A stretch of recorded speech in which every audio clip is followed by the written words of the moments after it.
Chapter 18. Everything was now in a regular train. Theatre, actors, actresses, and dressers were all getting forward. But though no other great impediments arose, Fanny found, before many days were past, that it was not all uninterrupted enjoyment to the party themselves, and that she had not to witness the continuance of such unanimity and delight as had been almost too much for her at first. Everybody began to have their vexation. Edmund had many. Entirely against his judgment, a scene-painter arrived from town, and was at work, much to the increase of the expenses, and, what was worse, of the eclat of their proceedings, and his brother, instead of being really guided by him as to the privacy of the representation, was giving an invitation to every family who came in his way. Tom himself began to fret over the scene-painter's slow progress, and to feel the miseries of waiting. He had learned his part, all his parts, for he took every trifling one that could be united with the butler, and began to be impatient to be acting, and every day thus unemployed was tending to increase his sense of the insignificance of all his parts together, and make him more ready to regret that some other play had not been chosen. Fanny, being always a very courteous listener, and often the only listener at hand, came in for the complaints and distresses of most of them. She knew that Mr. Yates was in general thought to rant dreadfully, that Mr. Yates was disappointed in Henry Crawford, that Tom Bertram spoke so quick he would be unintelligible, that Mrs. Grant spoiled everything by laughing, that Edmund was behindhand with his part, and that it was misery to have anything to do with Mr. Rushworth, who was wanting a prompter through every speech. She knew also that poor Mr. Rushworth could seldom get anybody to rehearse with him. His complaint came before her as well as the rest, and so decided to her eye was her cousin Maria's avoidance of him, and so needlessly often the rehearsal of the first scene between her and Mr. Crawford, that she had soon all the terror of other complaints from him. So far from being all satisfied and all enjoying, she found everybody requiring something they had not, and giving occasion of discontent to the others. Everybody had a part either too long or too short. Nobody would attend as they ought, nobody would remember on which side they were to come in, nobody but the complainer would observe any directions. Fanny believed herself to derive as much innocent enjoyment from the play as any of them. Henry Crawford acted well, and it was a pleasure to her to creep into the theatre and attend the rehearsal of the first act, in spite of the feelings it excited in some speeches from Maria. Maria she also thought acted well, too well. After the first rehearsal or two, Fanny began to be their only audience, and sometimes as prompter, sometimes as spectator, was often very useful. As far as she could judge, Mr. Crawford was considerably the best actor of all. He had more confidence than Edmund, more judgment than Tom, more talent and taste than Mr. Yates. She did not like him as a man, but she must admit him to be the best actor, and on this point there were not many who differed from her. Mr. Yates, indeed, exclaimed against his tameness and insipidity, and the day came at last when Mr. Rushworth turned to her with a black look, and said, "Do you think there's anything so very fine in all this? For the life and soul of me, I cannot admire him, and between ourselves, to see such an undersized little mean-looking man set up for a fine actor is very ridiculous in my opinion." From this moment there was a return of his former jealousy, which Maria, from increasing hopes of Crawford, was at little pains to remove, and the chances of Mr. Rushworth's ever attaining to the knowledge of his 42 speeches became much less. As to his ever making anything tolerable of them, nobody had the smallest idea of that, except his mother. She, indeed, regretted that his part was not more considerable, and deferred coming over to Mansfield till they were forward enough in their rehearsal to comprehend all his scenes. But the others aspired at nothing beyond his remembering the catchword, and the first line of his speech, and being able to follow the prompter through the rest. Fanny, in her pity and kind-heartedness, was at great pains to teach him how to learn, giving him all the helps and directions in her power, trying to make an artificial memory for him, and learning every word of his part herself, but without his being the much forwarder.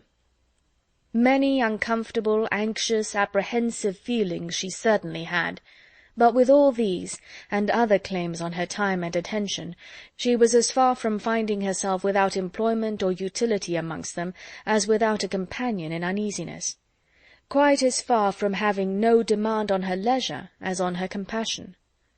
The gloom of her first anticipations was proved to have been unfounded. She was occasionally useful to all. She was perhaps as much at peace as any. There was a great deal of needlework to be done, moreover, in which her help was wanted, and that Mrs. Norris thought her quite as well off as the rest was evident by the manner in which she claimed it. "Come, Fanny," she cried, "these are fine times for you, but you must not always be walking from one room to the other and doing the lookings-on, at your ease, in this way.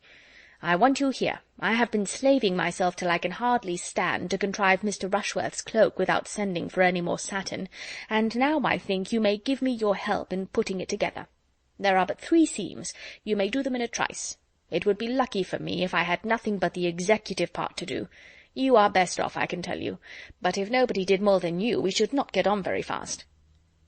Fanny took the work very quietly, without attempting any defence, but her kinder Aunt Bertram observed on her behalf, "One cannot wonder, sister, that Fanny should be delighted. It is all new to her, you know.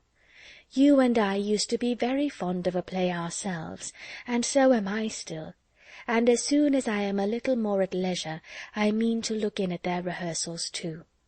What is the play about, Fanny? You have never told me."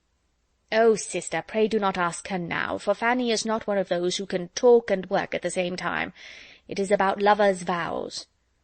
"I believe," said Fanny to her Aunt Bertram, "there will be 3 acts rehearsed tomorrow evening, and that will give you an opportunity of seeing all the actors at once." "You had better stay till the curtain is hung," interposed Mrs. Norris. "The curtain will be hung in a day or 2. There is very little sense in a play without a curtain, and I am much mistaken if you do not find it draw up into very handsome festoons." Lady Bertram seemed quite resigned to waiting. Fanny did not share her aunt's composure. She thought of the morrow a great deal, for if the 3 acts were rehearsed, Edmund and Miss Crawford would then be acting together for the first time. The 3rd act would bring a scene between them which interested her most particularly, and which she was longing and dreading to see how they would perform. The whole subject of it was love. A marriage of love was to be described by the gentleman, and very little short of a declaration of love be made by the lady. She had read and read the scene again with many painful, many wondering emotions, and looked forward to their representation of it as a circumstance almost too interesting. She did not believe they had yet rehearsed it, even in private. The morrow came. The plan for the evening continued, and Fanny's consideration of it did not become less agitated. She worked very diligently under her aunt's directions, but her diligence and her silence concealed a very absent, anxious mind, and about noon she made her escape with her work to the east room, that she might have no concern in another, and, as she deemed it, most unnecessary rehearsal of the 1st act, which Henry Crawford was just proposing, desirous at once of having her time to herself, and of avoiding the sight of Mr. Rushworth. A glimpse, as she passed through the hall, of the 2 ladies walking up from the parsonage, made no change in her wish of retreat, and she worked and meditated in the east room undisturbed for a quarter of an hour, when a gentle tap at the door was followed by the entrance of Miss Crawford. "Am I right? Yes, this is the east room.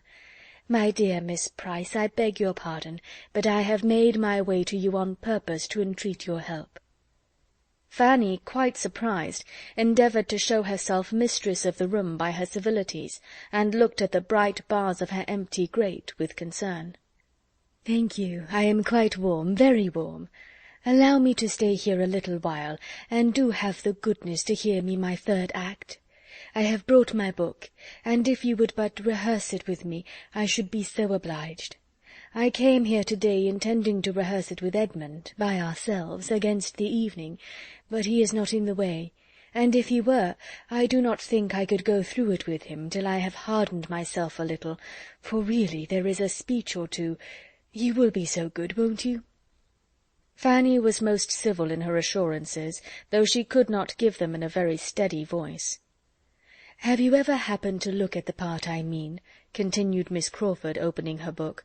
"Here it is. I did not think much of it at first, but, upon my word, there, look at that speech, and that, and that!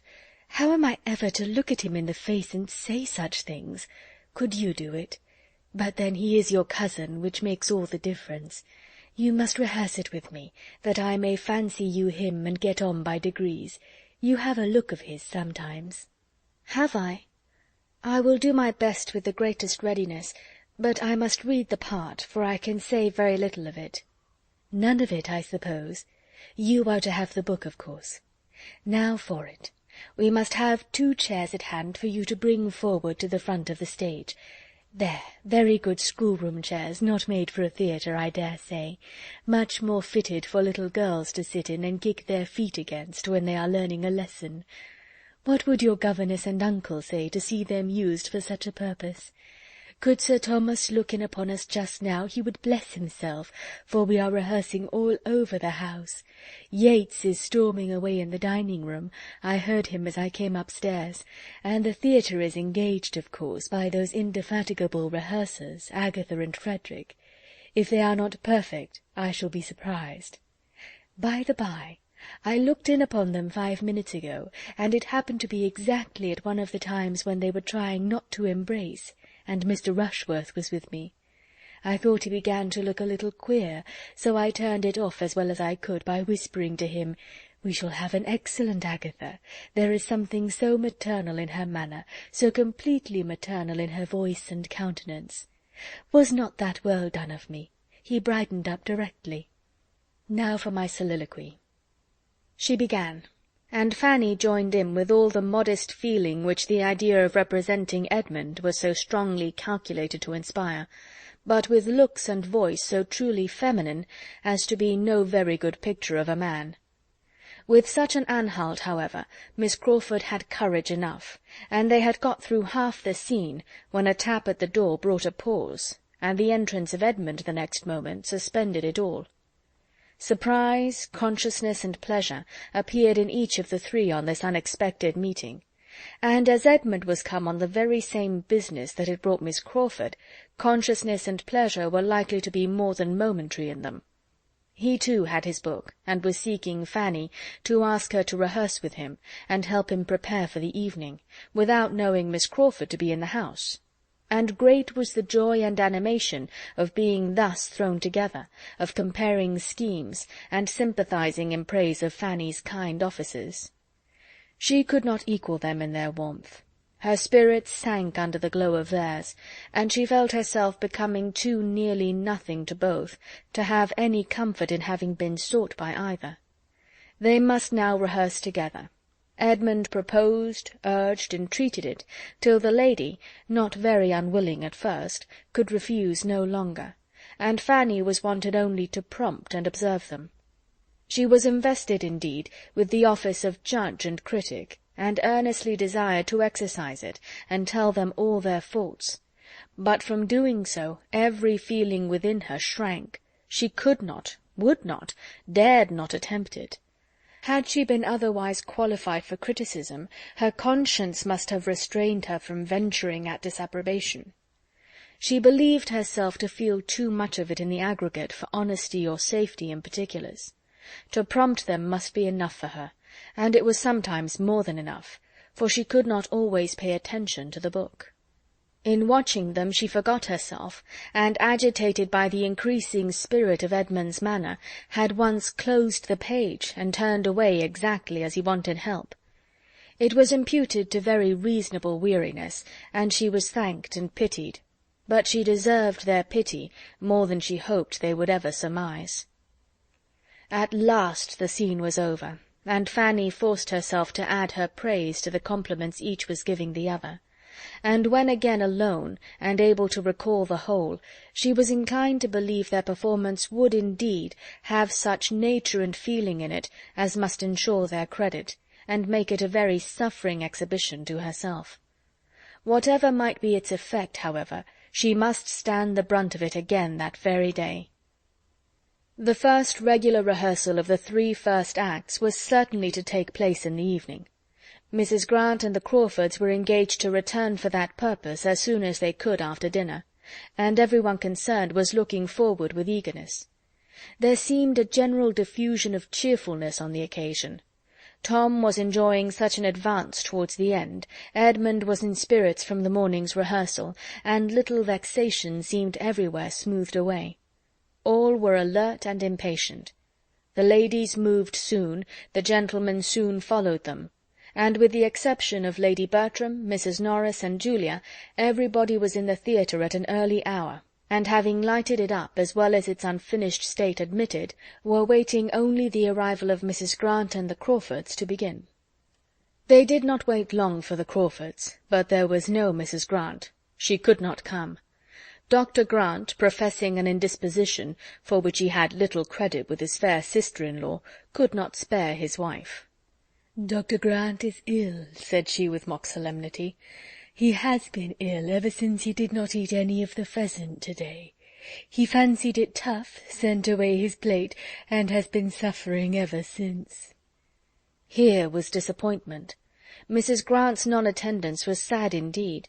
Her pleasant manners and cheerful conformity made her always valuable amongst them. But now she was absolutely necessary.